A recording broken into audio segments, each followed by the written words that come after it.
दोस्तों 24 फरवरी 2022 को जब पुतिन ने यूक्रेन को इन्वेड किया होगा, तो शायद पुतिन ने भी कभी नहीं सोचा होगा कि यूक्रेन की जो फ़ौज है, जो उनके सामने हद से ज़्यादा कमज़ोर है, वो इतने लंबे वक़्त तक टिक सकेगी। क्योंकि ज़ाहिर है आज लगभग 12 से 13 दिन गुज़र चुके हैं और यूक्रेन की फ़ौज किसी भी सूरत में रशिया के सामने झुकने के लिए तैयार नज़र नहीं आ रही है। अब आप लोग सोच रहे होंगे कि आखिर एक तरफ रशिया की फ़ौज है, जो दुनिया की सुपर पावर मानी जाती है, दूसरी तरफ यूक्रेन है, जिसकी गिनती अगर मतलब आर्मी के तौर पर देखा जाए तो बहुत नीचे होती है दुनिया में। तो आखिर ये सब कुछ मुमकिन कैसे हो पा रहा है? आखिर यूक्रेन के पास भी ऐसी कौन-सी ताकत है कि जिसके बलबूते पर वो इतने दिनों तक रशिया के सामने टिका रहा है?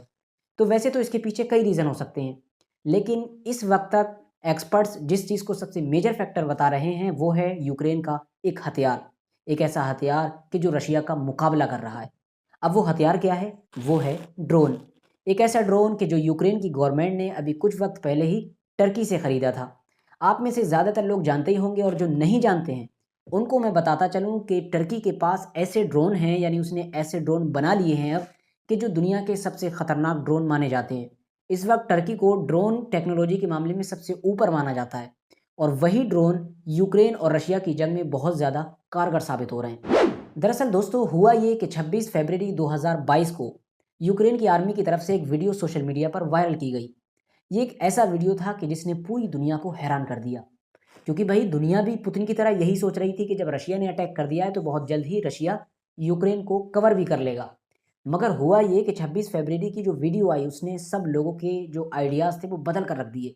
क्योंकि इस वीडियो में साफ तौर पर ये देखा जा सकता था कि रशिया का एक लंबा फौजी काफिला जो अटैक करने के लिए बिल्कुल तैयार खड़ा था, उसको एक छोटे से अटैक ने और वो अटैक हुआ था आसमान की तरफ से, उसने पूरे के पूरे काफिले को तहस-नहस कर दिया। ये समझ लीजिए जो पूरा काफिला एकदम चकाचौंध खड़ा था वो ज़रा-सी देर में धुआँ-धुआँ हो गया, सिर्फ़ एक अटैक में। और वो अटैक किसने किया था?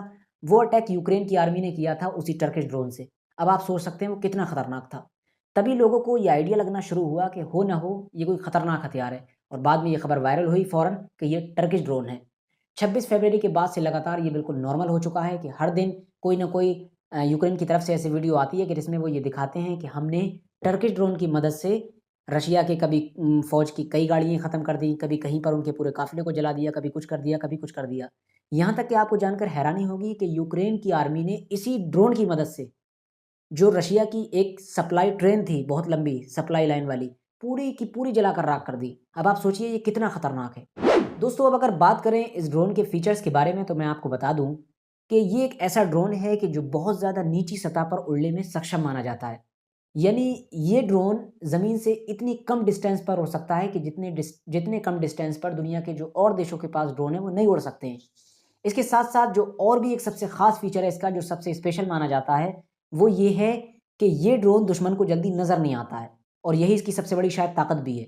ये दुश्मन को नज़र ही नहीं आता है और नज़र जब नहीं आता है तो मौका पाकर फ़ौरन अटैक कर जाता है। दुश्मन देखता रह जाता है कि आखिर ये अटैक हुआ कहाँ से? हालाँकि और भी ड्रोन ऐसे ही होते हैं लेकिन उनके पास इतनी ज़्यादा ताकत नहीं होती है, मतलब वो फिर भी कभी न कभी नज़र आ ही जाते हैं। लेकिन इसके पास एक ऐसी टेक्नोलॉजी है ये नज़र ही नहीं आता है। इसके अलावा एक ख़ास बात इसकी ये भी है कि ये 24 से 30 घंटे तक लगातार आसमान में रह सकता है, यानी बिना ज़मीन पर आए। हालाँकि और ड्रोन के अंदर ये फ़ीचर नहीं होता है कि वो इतने लंबे वक़्त तक ऊपर रह सकें। ये 24 से 30 घंटे तक लगातार रह सकता है। आपको जानकर शायद हैरानी होगी कि ये जो टर्किश ड्रोन है, ये वेट के मामले में यानी वज़न के मामले में अमेरिका का जो सबसे ताकतवर ड्रोन है, उससे भी 7 गुना हल्का है। अब आप सोचिए जब एक हथियार इतना ज़्यादा हल्का कर दिया गया हो, तो फिर वो क्या-क्या कर सकता है।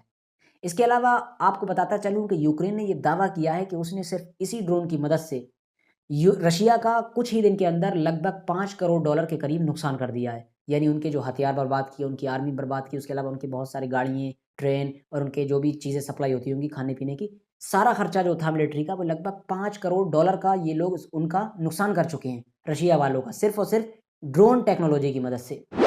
अब हो ना हो दोस्तों रशिया और यूक्रेन की इस खतरनाक जंग में ये सारे हालात देखकर और अपने ड्रोन की ये कारकर्दगी देखकर टर्की ज़रूर प्राउड फ़ील कर रहा होगा कि भई मैंने कुछ तो ऐसा बनाया है कि जो दुनिया देख रही है।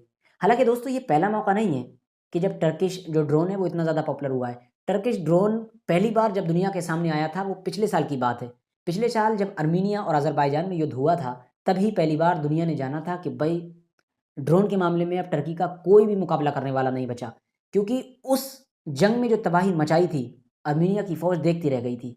क्योंकि ज़ाहिर है आर्मीनिया की फ़ौज को इन ड्रोन ने टिकने ही नहीं दिया, क्योंकि अज़रबाईजान और टर्की की दोस्ती थी। टर्की ने अपने ड्रोन उधर सप्लाई किए थे और उसने जो तबाही मचाई थी, चंद दिनों के अंदर ही उन्हें घुटने टेकने पर मजबूर कर दिया था। और तभी पूरी दुनिया को मालूम चला था कि भाई एक ऐसा ड्रोन भी है कि जिसका कोई मुकाबला नहीं कर पा रहा है। फिलहाल दोस्तों अब सवाल यही है कि आखिर ये ड्रोन भी यूक्रेन को कितने दिनों तक बचा सकते हैं, क्योंकि भाई सामने भी तो रशिया है। आप सिर्फ एक ड्रोन की मदद से तो नहीं जीत सकते ना, सिर्फ एक हथियार की मदद से। उनके पास भी तो और भी ज़्यादा हथियार हैं, वो तो बल्कि दुनिया के सबसे ऊपर माने जाते हैं, अमेरिका की टक्कर के। तो कुछ ना कुछ तो भाई है ऐसा, इतनी आसानी से नहीं ले सकते ना रशिया को। देर या सवेर रशिया ओवरटेक कर ही लेगा अगर दूसरे देशों ने उसमें इंटरफेयर नहीं किया।